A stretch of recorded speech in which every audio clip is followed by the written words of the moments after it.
Okay, so I was watching some Big Yellow videos on Gen 1 OU and I decided to give it a try, and I very quickly came to a favorite Pokemon, Dugtrio. Look at this back sprite. Have you ever seen a more well-sculpted set of pixels? They were artisans of their time when they made this thing.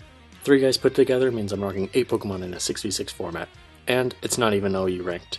But this guy's so good he got me up to 1500 on the ladder, which basically means that I know the ins and outs, ups and downs of the entire metagame, and absolutely no one can challenge me on any of the facts I present in this argument. You can basically call me the king of Gen 1 OU. Never mind that my only source of information about this entire format has called this particular Pokemon. Another one of those Pokemon I always kind of considered a noob trap. Alright, so let's look at this guy's stats. Oh, phenomenal. 35 HP with 50 defense. This guy's a king. 70 special could be pretty good. Well, let's take a look at his special move pool. Oh, okay. Well, I guess we're using his much better 80 physical attack. We're really doing some numbers here. And 120 speed? This guy's a NASCAR. So what has this basketball bird nest got? He's packing physical heat. It's got all of the physical moves you could want in Gen 1, except for Drill Peck, which I can fix, and I guess Explosion, which I can also fix. It's got Earthquake, 100 base power, stab, no drawbacks. It's got Rock Slide. Rock types don't even get this, but they decided that the pinnacle Pokemon Dugtrio should. Hyper Beam. And in fact he gets Slash, and the crit mechanics mean that it's basically 100% crit. Oh, wait a minute. 100% crit on Slash, that's 140 base power. Hyper Beam is 150.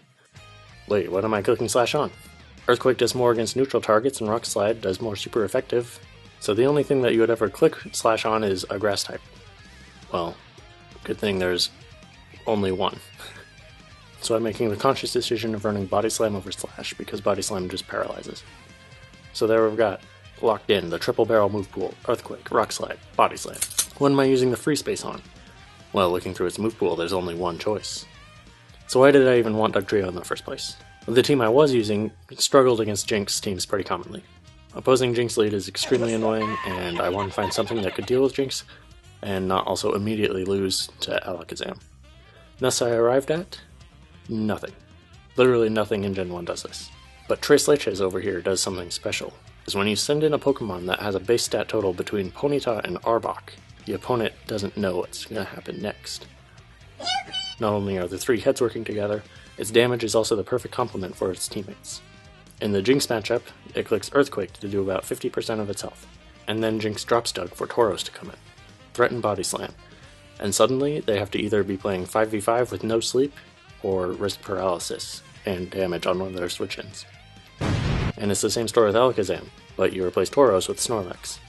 But the funny thing is, Dugtrio has like a 10% chance of just outspeeding and flat out one-shotting Alakazam with a crit. Granted, it can do the same thing back, but I mean, are they really going to risk trading Alakazam for Dugtrio? One is obviously worth far more. In fact, every lead matchup is great. If you happen to get a matchup where Dugtrio is favored, like Jolteon, the opponent's going to send in Exeggutor. And this is what changes Dugtrio from being an okay lead that something else could probably do, into being comedy gold.